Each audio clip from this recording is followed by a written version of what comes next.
오늘 주신 말씀은 요한복음 14장 25절에서 27절까지 보겠습니다. 요한복음 14장 25절로 27절까지. 내가 아직 너희와 함께 있어 이 말을 너희에게 하였거니와 보혜사 곧 아버지께서 내 이름으로 보내실 성령 그가 너희에게 모든 것을 가르치시고 내가 너희에게 말한 모든 것을 생각나게 하시리라. 평안을 너희에게 끼치노니 곧 나의 평안을 너희에게 주노라. 내가 너희에게 주는 것은 세상이 주는 것 같지 아니하니라. 너희는 마음에 근심하지도 말고 두려워하지도 말라. 아멘. 할렐루야. 오늘은 평안을 주시려고 오신 예수님, 평안을 주시려고 오신 예수님, 이렇게 제목을 잡았습니다. 한 지혜자가 젊은이에게 질문을 합니다. 자네에게 원하는 것 중에서 가장 중요한 것들이 뭐가 있는가? 순서대로 한번 말해 보시오. 여러분은 어떻게 생각하십니까? 여러분이 가지고 있는 중요한 것들 순서대로 말한다면 뭘까요? 이 젊은이는 대답합니다. 첫째는 건강이고, 둘째는 사랑이고, 셋째는 재물이고, 그리고 넷째는 아름다움이고, 다섯째는 재능, 그리고 권력, 그리고 명예입니다.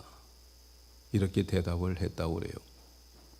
그러니까 이 지혜자가 한마디 충고를 합니다. 친구여, 그 모든 것을 다 갖추었어도 마음에 평강이 없다면 그 모든 것 자네가 다 가지고 있어도 단 한 가지도 그걸 누릴 수 없다네.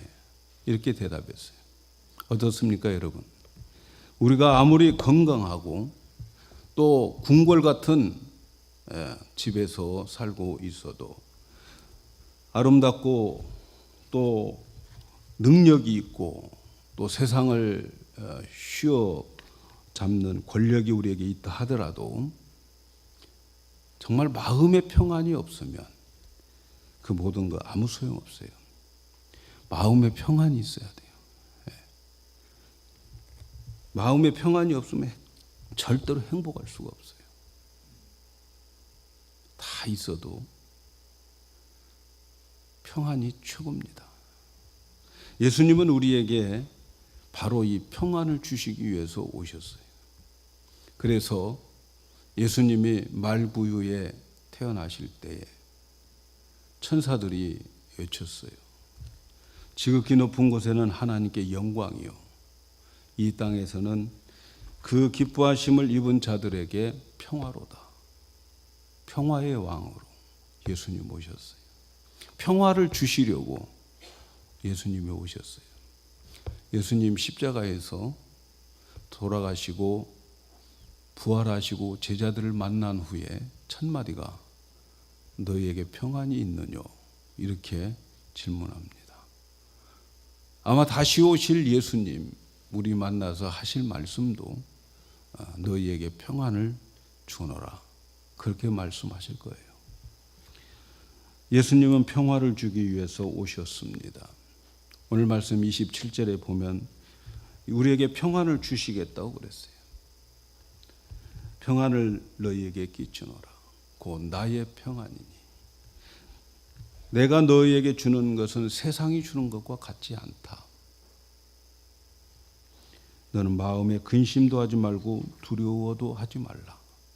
하나님은 평화의 왕으로, 평화로 예수님을 이 땅에 보내주셨어요.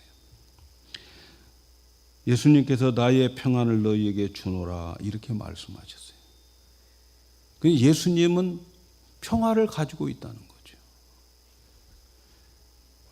우리는 예수님이 주시는 그 평화를 누려야 됩니다. 왜냐하면 예수님은 평화를 주시기 위해서 오셨기 때문에 그렇습니다.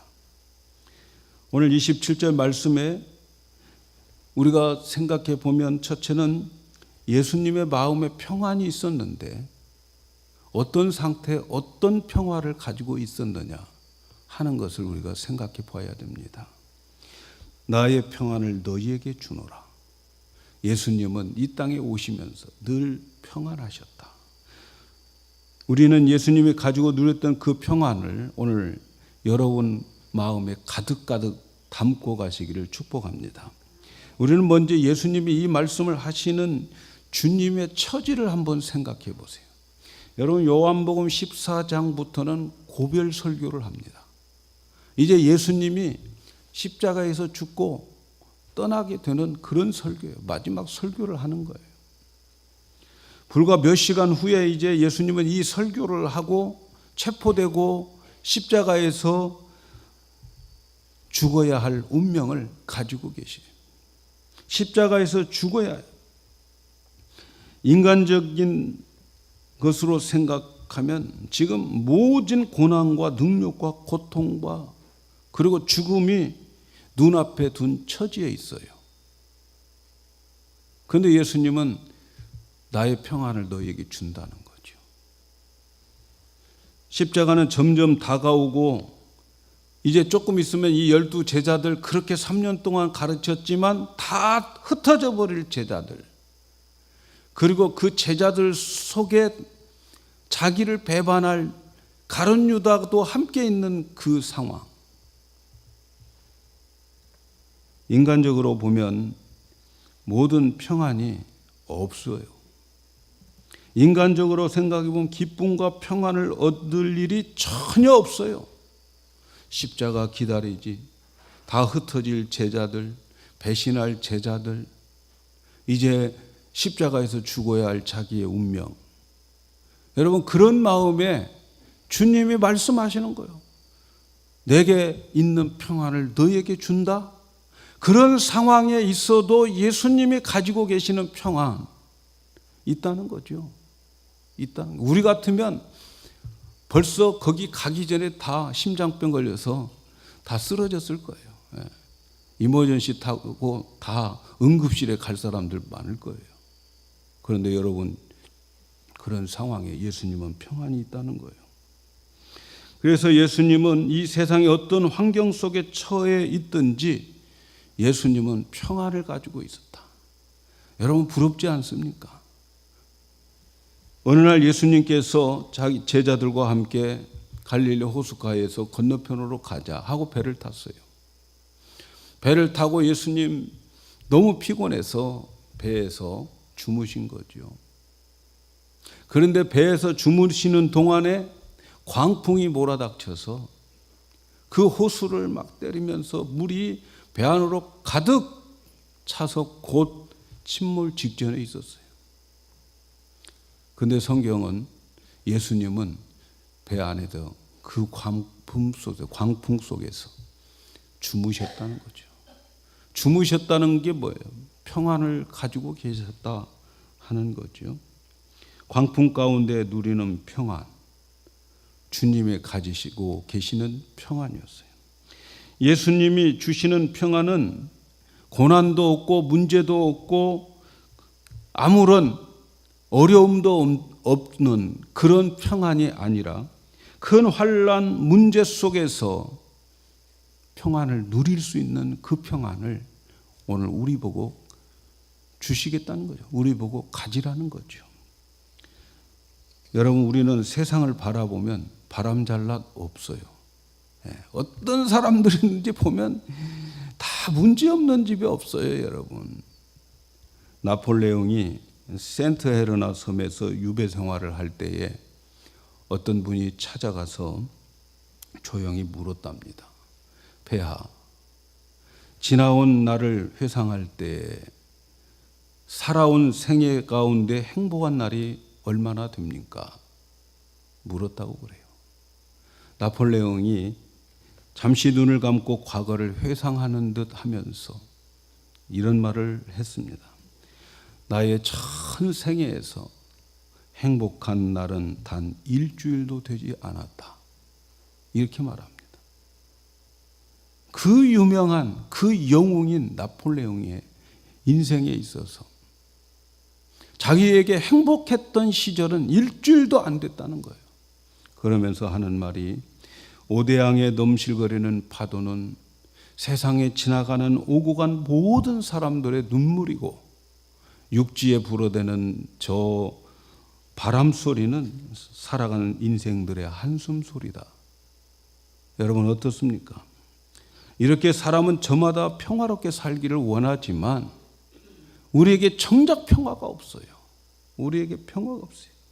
오늘 말씀에 보면 예수님이 주시는 평화는 고난과 환난을 면제하는 것이 아니고 고난과 환난, 모진 풍파, 비바람 몰아치고 고난의 물결이 출렁거리고 암흑한 그러한 앞날이 있다 할지라도 평안을 가질 수 있는 그 평안, 이 평안을 우리에게 주시는 거예요.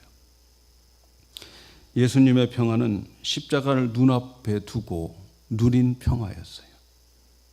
죽음을 앞에 두고 누린 평화였어요. 사도행전 12장에 보면 헤롯이 요한의 형제 야고보를 죽입니다. 순교를 당합니다. 그러니까 유대인들이 너무 좋아한 거예요. 그래서 더 인기를 얻기 위해서 이번에는 베드로를 죽여야 되겠다 하고 베드로를 잡았어요. 근데 때마침 그때가 무교절, 유월절이 낀 거예요. 그래서 감옥에 가둬놓고 유월절 지나고 나서 이제 그를 처형시켜서 더 인기를 얻기를 원했죠. 베드로는 감옥에 4명의 죄수 가운데 쇠고랑 차고 감옥에 있는데 성경은 어떻게 기록하고 있느냐? 그 베드로가 그 사이에서 깊이 잠들었다는 거예요. 여러분 내일 죽는데 감옥에서 병사들 사이에 깊이 깨 천사가 일어나 너무 깊이 자서 안 되는 거예요. 그래서 성경 보면은 뭐예요? 그를 쳐서 깼어요. 쳐서 깨서 옆구리를 쳐서 깼어요. 아마 급소를 때렸는지 모르겠어요. 그렇게 깊은 잠에 들었던 거지요. 얼마나 깊이 잠들었겠어요. 죽음을 앞두고 그에게는 평안이 있었다는 거죠. 평안이. 우리 주님이 주시는 평안은 그런 평안이에요. 구약에 보면 다니엘이 하나님께 기도하다가 다니엘을 시기한 사람들에 의해서 이제 왕에게만 구하도록 법을 만들고 그걸 선포하게 만들고 그리고 다리오 왕이 그걸 선포했어요. 그리고 3일 동안은 누구에게도 구하면 안 된다 했는데 다니엘은 기도를 멈추지 않았어요. 자기 방문을 열고 예루살렘을 향해서 포로된 다니엘이 기도를 합니다. 그게 잡힌 거죠. 잡으려고 덫을 놓았는데 안 잡히겠어요. 그래서 다니엘은 이제 사자굴 속에 들어갑니다. 사자굴 속에 던져지는데 그 사자굴 속에 들어가서 아주 편안한 밤을 지새웁니다. 굶주린 사자와 함께 밤을 지새웁니다. 주님이 주시는 평안은 바로 이러한 평안이에요. 우리의 문제를 다 제거하고 우리의 어려운 것을 다 없애주고 그래서 주시는 평안이 아니고 그 어렵고 힘든 상황 속에 있다 할지라도 우리가 살아갈 때 고난과 환난, 폭풍이 몰아쳐도 그 속에서 누리는 평안, 이 평안을 주님이 주시겠다는 거예요. 그래서 주님은 말씀하시는 거예요.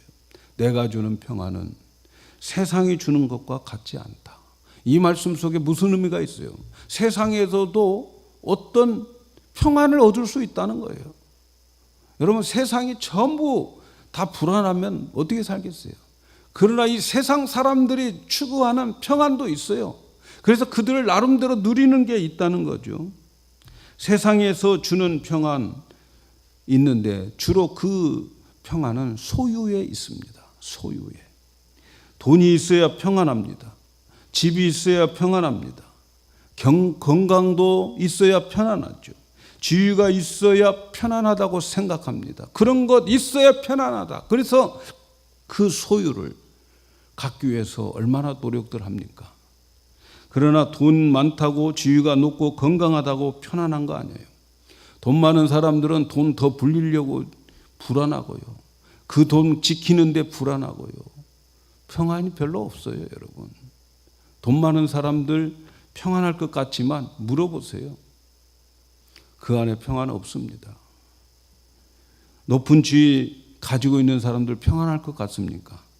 높은 지위 가지고 있는 사람 지위 지키려다가 정말 인간 이하의 행위들을 많이 합니다. 불안하게 살아가요. 원수 맺고 그 지위 지키려면 원수 맺을 수밖에 없어요. 발 뻗고 못 잡니다.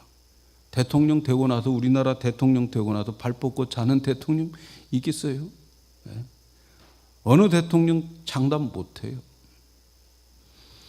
이 세상의 평안은 여러분 시간적이고 일시적이에요. 오늘 평안이 내일까지 평안할 거라고 하는 보장 없습니다, 여러분. 상황에 따라 다르고 내가 만나는 사람에 따라서 수시로 변하는 것, 이것이 오늘 이 세상에 주는 평안이에요. 내게 있는 것 가지고 만족하다가 보면, 나보다 더 많이 가진 사람 보면 만족이 또 없어져요. 평안이 잃어버려요. 이렇게 세상이 주는 평안은 욕구 충족에서 오는 평안입니다. 이러한 평안은 문제가 없을 때에 주어지는 평안이기 때문에 문제가 이 세상에 없는 세상이 없어요. 언제나 있습니다. 문제가 생기면 언제든지 없어지는 평안이에요. 그러나 여러분, 주님이 주시는 평안은 문제가 있어도 가질 수 있는 평안이란 말이죠. 이 세상의 근심, 염려, 폭풍 속에서 얻는 평화를 주님이 주시는 거예요. 이 평화는 사람들의 노력에 의해서 얻어지는 게 아닙니다. 훈련을 통해서 얻는 것도 아니에요. 요즘 보면 가끔 그런 광고 나와요. 마음 수련? 마음 수련해가지고 얻어지는 평화 없습니다, 여러분. 언제까지 마음 수련해서 평화를 얻겠어요, 여러분? 마음 수련해서 얻는 평화는 없어요. 마음 먹기에 달려 있어서 이 평안 얻는 게 아니에요, 여러분. 마음을 다스리고 조절해서 얻는 평화가 아니에요. 이 평화는 주님이 주셔야 되는 거예요. 하나님이 주시는 평화예요. 오늘 주님은 이 평화를 우리에게 주시기 위해서 이 세상에 오셨다는 거예요. 주님이 주시는 평화, 이 평화를 소유하시기를 축복합니다. 여러분, 주님이 주시는 평화가 어떤 평화일까? 여러분, 주님이 주시는 평화는 첫 번째는 죄사함의 평화입니다. 죄사함의 평화. 죄가 있는데 그 죄의 용서함을 받는 평안이에요. 인간에게 죄가 있는 한 편안한 곳이 없습니다, 여러분. 사람들에게 죄의 문제가 해결되지 않을 때까지는 절대로 진정한 평화가 없어요. 진정한 평화 없어요. 양심의 가책을 느끼는 동안에는 여러분 어떤 평화도 누릴 수 없어요. 남들은 몰라도 내 양심에 가책이 있고 내 양심이 눌리는데 무슨 평화를 누리겠습니까, 여러분? 돈 많아? 좋아요. 양심에 꺼리껴요. 하나님 앞에 부끄러워요. 여러분, 양심에 가책이 있는 평화 없습니다. 가책이 있으면 평화가 깨지는 거예요. 예수님께서 십자가를 앞에 두고 예수님은 평화를 가졌어요. 왜 십자가를 앞두고도 평화를 가졌을까? 저 앞에 놓인 저 십자가는 이제 모든 사람들의 죄 사함을 받게 하기 위한 십자가, 모든 사람들의 죄를 용서하는 십자가, 모든 사람들의 죄를 사해주는 십자가, 이 사실을 생각할 때 예수님은 기쁘고 평안했어요. 그래서 예수님은 겟세마네 동산에서 밤새도록 그는 땀방울이 핏방울 되도록 기도하고 난 다음에 그는 찬미하며 갔다는 거예요. 일어섰다는 거예요.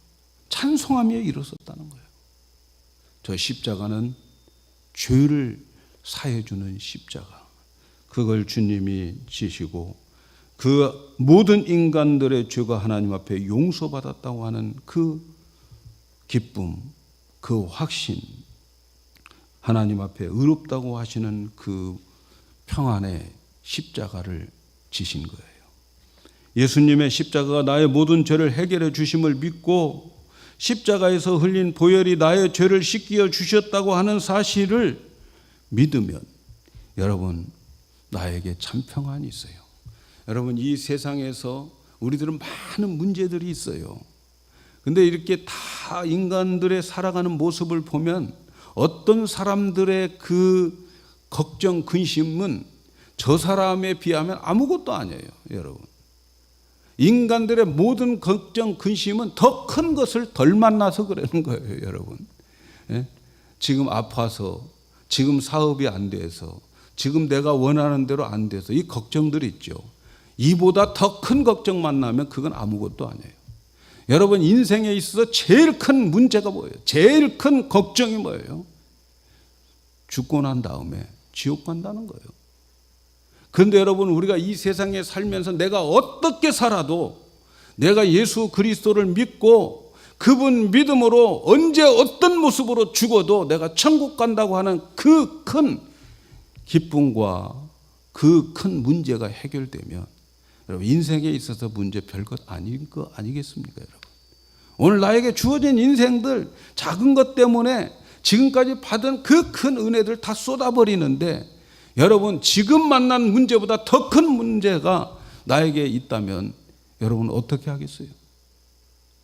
그래서 우리에게 중요한 것은 우리 주님께서 인생의 가장 큰 문제인 죄의 문제를 해결해 주셨음에 여러분 우리 인생의 모든 것을 다 털어버릴 수 있는 믿음의 사람들이 되어야 될 줄로 믿습니다. 사랑하는 여러분, 예수님의 십자가에 흘린 보혈은 나의 모든 죗값을 지불했어요. 이 사실이 믿어져야 합니다.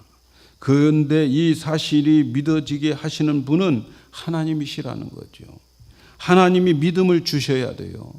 그래서 이 사실이 믿어지면 우리 주님의 평화가 넘치는 거죠. 나의 죄가 해결되고 내가 하나님의 자녀가 되고 내가 죽으면 반드시 천국 간다라고 하는 생각만 해도 여러분 이 세상에서 어떠한 일을 만나도 우리는 행복할 수 있고 평안을 가질 수가 있습니다. 하루도 죄를 짓지 않고 살 수 없는 우리들. 그런데 우리의 이 죄 때문에 십자가에서 흘리신 그 보혈, 그 공로가 나의 모든 죄를 씻겨 주셨다고 하는 거 얼마나 감사한지 몰라요. 얼마나 기쁜지 몰라요. 제가 청년 시절에 철야 기도를 하는데 기도를 늘 하면서 금요 기도에 금요 철야 때 하면서 회개를 하는 거예요. 맨날 회개를 해요. 예. 회개를 하는데 무슨 회개를 하는가? 보니까 지난 금요일 날 했던 그 죄를 또 회개하고 있는 거예요. 몇 주 동안 그런 죄를 계속 회개하고 있는 거예요. 회개하고 또 죄 짓고. 그러니까 우리 같이 다니는 회사의 과장님이 저한테 야 그래도 회식 자리니까 한잔 해라. 내 친구는 장로인데 다 하더라. 그러는 거예요. 내 친구는 장로인데 술 하더라. 너도 하고 주일날 가서 회개하면 되잖아. 그렇게 일러주더라고.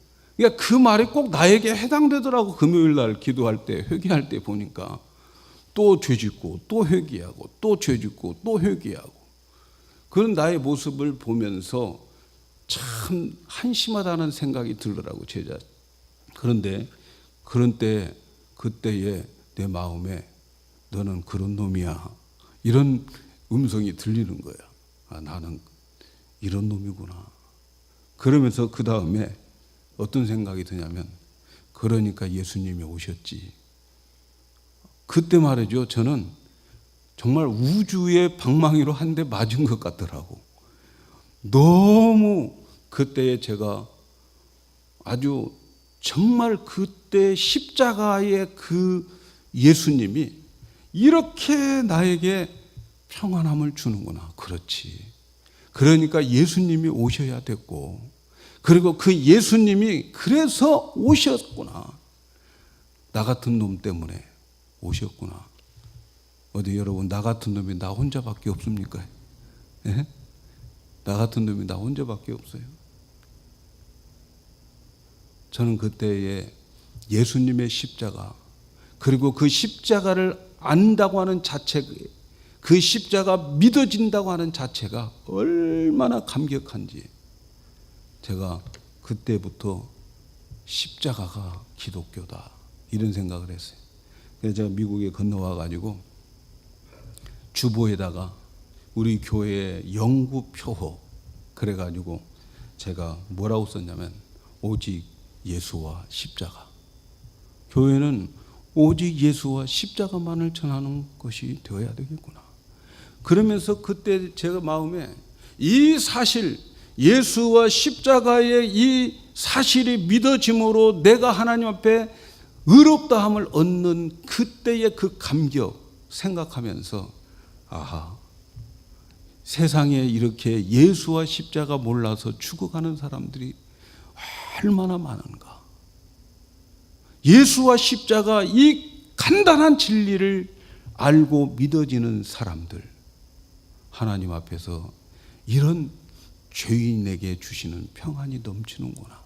제가 그걸 생각하면서 결국은 그 생각이 꼬리에 꼬리를 물고 결국 목사가 되고 오늘 여러분 앞에 서 있는 거예요.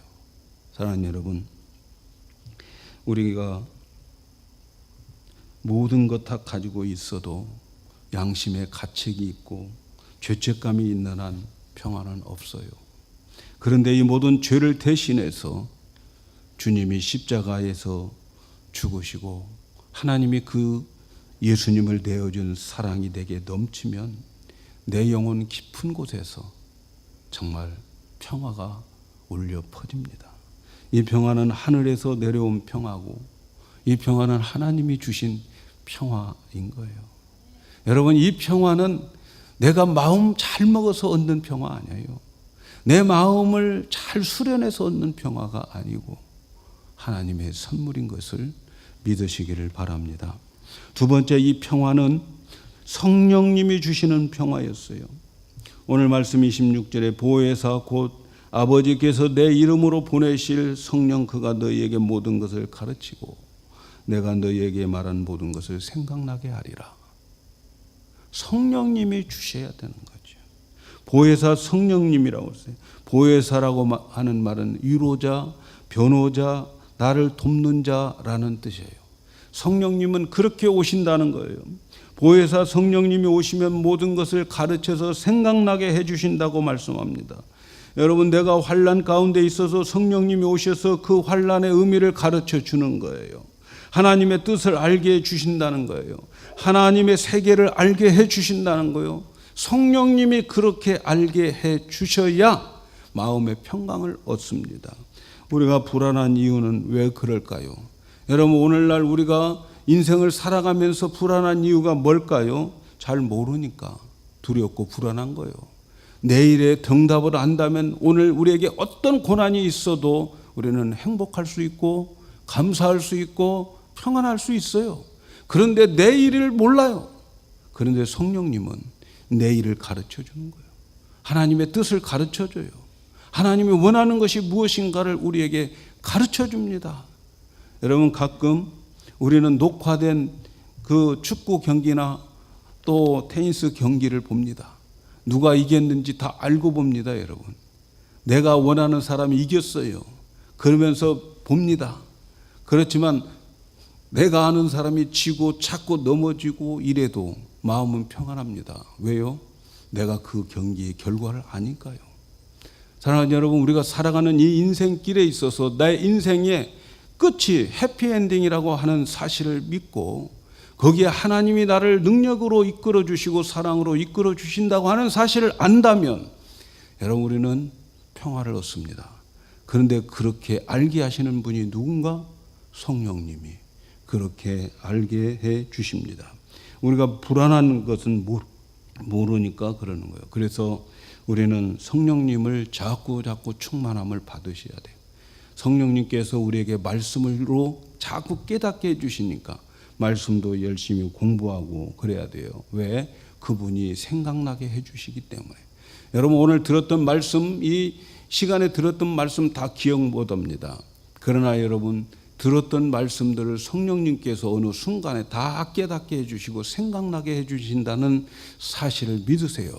그러면서 주어진 환경 속에서 주님의 뜻을 가르쳐주고 하나님이 너를 이렇게 사랑하고 있다고 하는 사실을 보여주면서 우리에게 평안을 주십니다. 세 번째 마지막 생각해 보아야 될 것은 그렇다면 이 주님의 평안을 어떻게 우리가 가질 것인가입니다. 여러분, 주님이 이 평안을 주시기 위해서 오셨다는데 여러분, 이 평안을 어떻게 내 것으로 삼아야 될까요? 빌립보서 4장 6절 7절에 보면 아무것도 염려하지 말고 모든 일에 기도와 간구로 너희 구할 것을 감사함으로 하나님께 아뢰라. 그리하면 모든 지각에 뛰어난 하나님의 평강이 그리스도 예수 안에서 너희 마음과 생각을 지켜주실 것이다. 여러분, 우리에게 문제가 없는 인생 없어요. 여기에서 말씀하는 게 뭐예요? 아무것도 염려하지 말라라고 하는 말은 우리 인생살이에 있어서 염려할 것이 있다는 거예요. 염려 없는 인생 없다는 거예요. 그러나 그런 염려 있을 때에 모든 일에 기도와 간구로 하나님께 구하라는 거예요. 그러면 모든 지각에 뛰어나신 하나님, 모든 것을 다 알고 계시는 하나님께서 너희의 마음의 생각을 그리스도 안에서 지켜주시겠다는 거예요. 지켜주신다는 거예요. 하나님이 지켜주신다는 거예요. 어떤 자들에게? 기도하는 자들에게. 그래서 여러분, 우리가 이 세상을 살아갈 때 너무너무 우리의 인생의 문제들이 많이 있을 때에 우리는 그 문제 가지고 뒹굴고 있으면 안 되는 거예요. 그 문제를 가지고 하나님께 나와 기도하셔야 되는 거예요. 모든 지각에 뛰어난 하나님의 평강이 지켜주십니다. 모든 지각에 뛰어난 하나님의 평강. 여러분, 이 단어를 기억하셔야 돼요. 하나님 모든 것 다 아신단 말이죠. 처음부터 끝까지 다 아셔요. 왜 그러는지 하나님은 알려주어서 하나님의 평강한 마음을 우리에게 선물로 주십니다. 그래서 기도는 평안을 얻는 하나님의 방법이에요. 12해 동안 혈우증으로 고생한 여인이 예수님의 옷자락만 만져도 나을 것이라고 하는 그 믿음 가지고 그 많은 군중 속에서 예수님의 옷자락을 만졌어요. 이때에 예수님은 자기에게서 능력이 나간 것을 아시고 누가 내 옷에 손댔냐고 물습니다. 이때에 이 여인이 말하죠. 옷자락에 손만 대도 나을 것 같다고. 예수님이 그를 칭찬해 주셨어요. 딸아, 내 믿음이 구원했다. 평안히 가라. 여러분, 주님 앞에 나오면 문제가 해결될 뿐만 아니라 그리고 평안까지 얻게 된다는 사실을 믿으시기를 바랍니다. 우리가 살아가는 이 세상 고난, 환난, 험한 폭풍, 높은 파도 있습니다. 주님은 이러한 세상에서 우리에게 평안을 주시기 위해서 오셨음을 여러분 믿으시고 이 평안을 누리시기를 바라요. 이걸 누려야 돼요. 누려야. 아, 그렇구나. 여기서 끝나면 안 돼요. 이번 주에 이 평안을 누리세요. 그래서 여러분의 많은 문제 가운데에서도 얼굴이 환해져야 돼요. 가슴이 펴져야 돼요.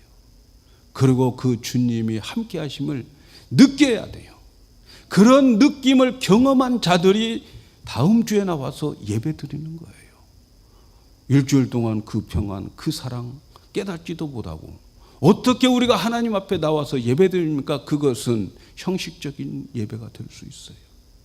느끼시기를 바랍니다. 우리의 안식, 우리의 평화 기도입니다. 오늘 집을 나서기 전 기도했나요? 이 찬양의 2절에 보면은 그런 거 있잖아요. 어려운 시험 당할 때 기도했나요? 주가 함께 당하시면 능히 이기리. 기도는 우리의 안식. 여러분, 우리의 앞이 캄캄할 때 기도밖에 없다는 사실을 믿으시고 이제 기도로 주님의 평안을 누리며 간증하는 우리 성도들 되기를 주의 이름으로 축복합니다.